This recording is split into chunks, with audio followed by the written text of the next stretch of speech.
This tiny detail almost cost us thousands of pounds. Can you spot it? Look really closely. Because this wasn't just a construction problem. This was our dream. Did you find it? We didn't. Then we found another one. And another. We had no idea our builders were hiding something. Some of our security bars weren't the originals. Someone had replaced them. But why? We soon discovered the truth. Our builders had broken several of the original precast security bars while installing our windows. And instead of telling us, they secretly made their own replacements. And when we finally discovered the truth, everything changed.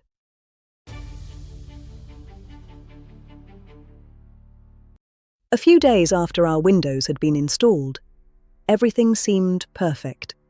We were so close to the finish line. Then, my phone rang. It was our site manager. His voice sounded different, calmer than usual. Something was wrong. Can you spot it? He sent me photos, images of the work we'd been watching for months. Everything looked normal, the same windows we'd picked out. Everything was exactly where it should be, until he asked me that one question. Can you see what's different? I couldn't. Then, he pointed to one security bar. Who replaced it? Then another, and another. Suddenly, I realized they weren't all the same.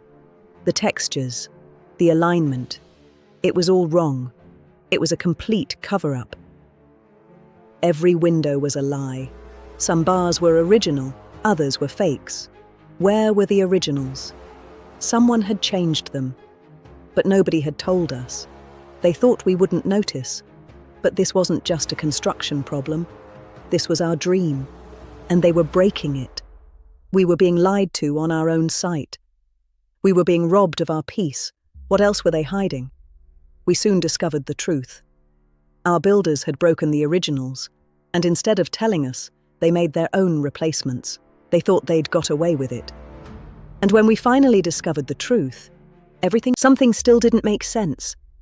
If these weren't the original security bars, where had the originals gone? So our site manager kept looking, around the windows, around the building, everywhere, searching for a trail that shouldn't have been there. He was looking for something specific, a piece of the puzzle that was missing. And then, he found a lead. Can you see what he found? He moved away from the main site, towards the places where no one was supposed to look, behind the building, into the shadows. Then, he noticed something in a pit, a disturbance in the earth that looked intentional. What was buried there? At first, it just looked like broken concrete, just debris from a busy site. But then he looked closer. Can you spot it? Those weren't just pieces of concrete, those shapes. They were too familiar. My heart started to race as the pieces fell into place. They were our original precast security bars, broken, dumped, hidden. This was the proof we were looking for. Who replaced them? Suddenly, everything made sense. The strange phone call, the confusing photos. The originals hadn't just disappeared, they had been destroyed. The originals had been broken during installation, and instead of telling us, someone had secretly made their own replacements, and nobody had told us. Why? It wasn't a mistake, it was a strategy. They thought we'd never look here. They thought their secret was safe in this pit. But where are the others? Every window we looked at was now a lie. A systematic cover-up on our own site. We were being robbed of our peace. Can you see the difference now? We hadn't just discovered a construction mistake. We had discovered evidence of an intentional deception. This wasn't just a building anymore. This was a betrayal. This was our dream. Then burying the proof right in front of us. Who gave the order? The biggest danger of building in Africa isn't always what goes wrong. It's what you're never told about. Why didn't anyone tell us? The evidence was undeniable. The originals were in the pit, the fakes were in the windows, and the silence from the builders was deafening. It was all a lie. Even our site manager couldn't believe what he was seeing. The magnitude of the cover-up was starting to surface. How deep does this go? If they hid this, what else were they hiding?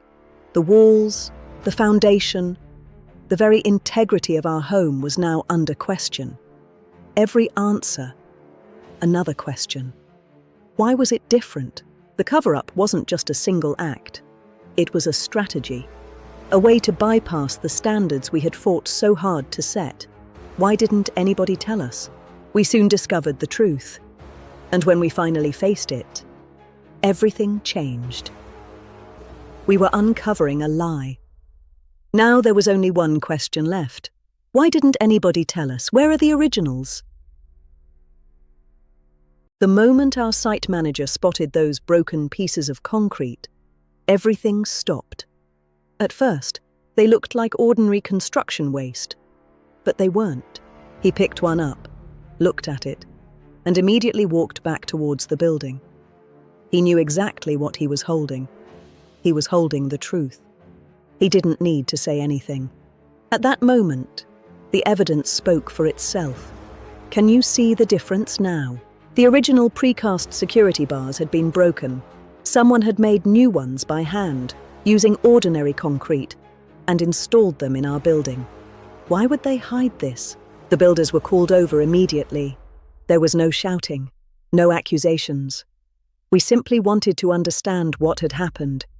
We wanted the truth. Nobody said a word. Sometimes, silence tells you everything you need to know. Who gave the order to hide this? We didn't need anyone to explain what had happened. The broken security bars, the homemade replacements, and the pieces lying in that pit told the whole story. Every answer was leading to a darker question. But uncovering the truth created an even bigger problem.